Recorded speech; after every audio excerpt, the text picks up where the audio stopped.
Janice glared at the hollow monitor displaying the latest complaint. The words Urgent Cosmic Crisis Level Red pulsed in angry neon. A sigh rattled in her chest, tinged with a weariness unique to those who wrangle the universe for a living. She should have expected this on a Tuesday. All right, let's see what kind of galaxy-shattering catastrophe we've got this time, Janice muttered. She tapped a few commands, filling the screen with a live feed. A swirling vortex of purple and black crackled amidst shimmering stars. A birthday banner, half dissolved, bobbed in the swirling chaos. A tinny rendition of Happy Birthday played faintly over the roar of interstellar gases being sucked into oblivion. Report: Stellar collapse incident. Cause: a black hole. A disembodied, monotone voice rattled through the speakers. The celebration party was compromised. Sentient casualties, 53. Festivities were terminated. Petitioner requests immediate intervention and restoration of party favours. Janice blinked. It took a few seconds to process. A black hole ate their birthday party? Are you kidding me? She keyed a few commands, zooming in to get a closer look at the petitioner. A three-eyed mauve blob shivering on an asteroid just outside the black hole's event horizon. Janice had dealt with distraught petitioners before, but this level of quivering was unusual. Let's hear it from the source, Janice grimaced slightly. It was never easy giving condolences. She cleared her throat. Okay, Mr. Blobnar, was it? I understand you've had a rather unfortunate incident. A gurgling series of squeaks emerged from Blobnar. Janice winced. She'd never been great with the Glurgian dialect. It always sounded distressingly moist. Thankfully, the Galactic Standard Translator seemed to be working overtime. It was little Glabnar's first hatching cycle, Blobnar wailed, a gelatinous tear dripping down one of his eyes. We saved for ages. A real nebula cruise, the whole extended hive. And then whoosh, gone. Cake presents and Glabnar's Auntie Flagra sucked down like a cosmic Slurpee. Janice felt a pang of sympathy. Even for a seasoned bureaucrat, this was a rough one. Mr. Blobnar, I'm terribly sorry, but reversing a black hole is... well, we're not really equipped for that. Not equipped? Blobnar swelled in indignation, his eyes pulsing a dangerous shade of orange. Isn't this the Galactic Complaint Department? You fix things that are wrong with the galaxy. Look, Janice tried to keep her voice level. Black holes are... they're sort of a fundamental force of nature. We can warn people away from them, put up signs, and maybe reroute a star or two if we're feeling ambitious. But undoing one, that's like trying to unbake a cake. Blobnar deflated, his colour fading to a sickly green. But, my Glabnar, the party, he squeaked feebly. Janice rubbed her temples. This was the tricky part. The job required both bureaucracy and empathy. Let's see what we can do, she said, typing at her console with practice speed. Birthday celebration lost to unexpected stellar phenomena. Any insurance policies? Previous galactic incident claims on record. A faint flicker of hope reignited in Blobnar's eyes. Insurance? I think there might be something. My ooze cousin handles those matters. His agitation was morphing into something more businesslike.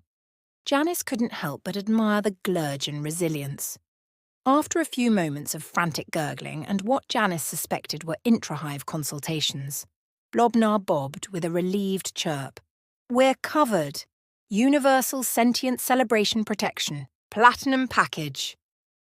Well, that's something, Janice muttered, pulling up the relevant regulations. These policies always required more fine print than a standard lease for a nebula. Let's see. Lost party. Act of cosmic force. Here we go. Clause 667B of the policy states that reimbursements may be issued in cases of verifiable cosmic anomalies leading to demonstrable celebration-related distress. Janice paused for effect. Now, the question is, can we class a black hole eating a birthday party as a demonstrable anomaly?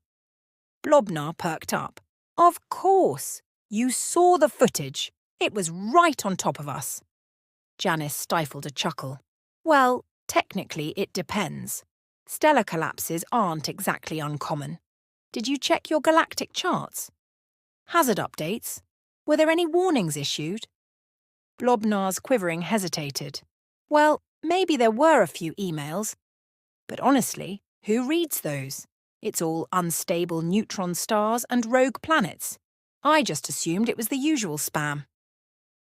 Janice sighed. This was, unfortunately, the part she'd seen too often. Mr. Blobnar, I understand this is awful, but Universal Celebrations insurance is just like any other. Responsibility is key. We can't just reimburse everyone whose galactic cruise is ruined by bad space weather planning. The mauve hue drained from Blobnar's form. It was the Glurgeon equivalent of going sheet white. So, no reimbursement? No party? My little Glabnar won't get his presents? Janice felt that familiar ache behind her eyes. It was the cosmic bureaucracy equivalent of a headache. Look, we might be able to get you something. I've got a warehouse full of standard issue condolence packages somewhere. Standard issue? Blobnar quivered, aghast. Party hats and those off-brand galactic gummies? How long do the hive mothers gossip about a shoddy condolence basket? It's social ruin. Janice felt a bead of sweat threatening to escape. This was turning into a full-fledged crisis, with cosmically bad PR written all over it. All right, she said, tapping at her console frantically. Let's see, maybe we can arrange a celestial phenomenon? A small contained supernova as a light show? A few rerouted meteor showers for some party sparkle? Blobnar's eyes widened. A supernova, really? Wow. He pondered this momentarily, a calculating glint appearing in his middle eye. And those rerouted meteors, could they be larger?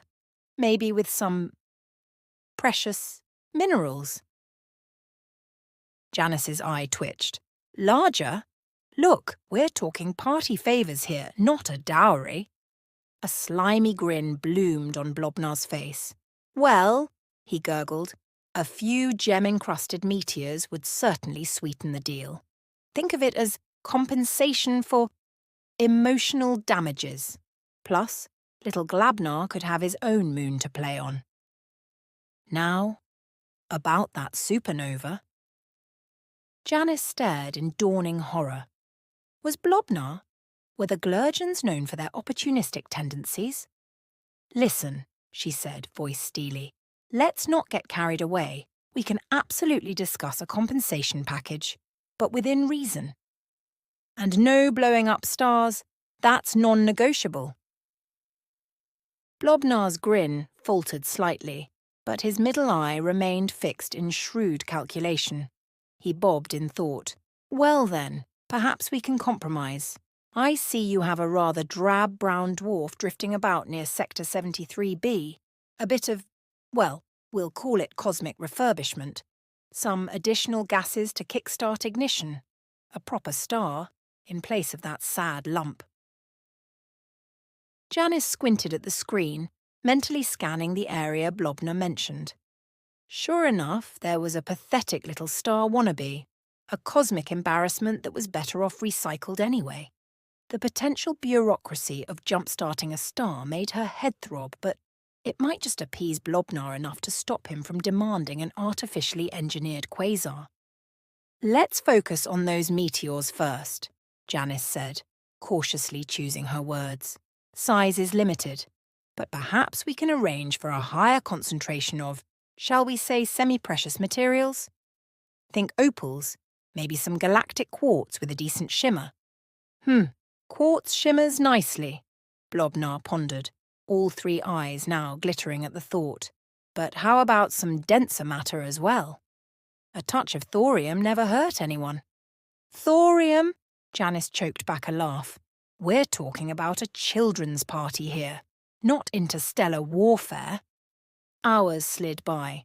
Janice haggled, threatened, cajoled, and occasionally felt the flicker of admiration for Blobnar's negotiation tactics. Meteor sizes were agreed upon, basketball and smaller, with a strict no-uranium policy, with the promise of extra iridescence. The brown dwarf got added to a future galactic beautification project list, pending review and a ridiculous number of committee approvals. By the time an agreement was reached, Janice was ready to collapse. But as the communication feed finally cut out, Blobnar bobbing in a satisfied sheen, she couldn't help but smile a little. Dealing with black holes and bureaucracy was all in a day's work for the Galactic Complaint Department.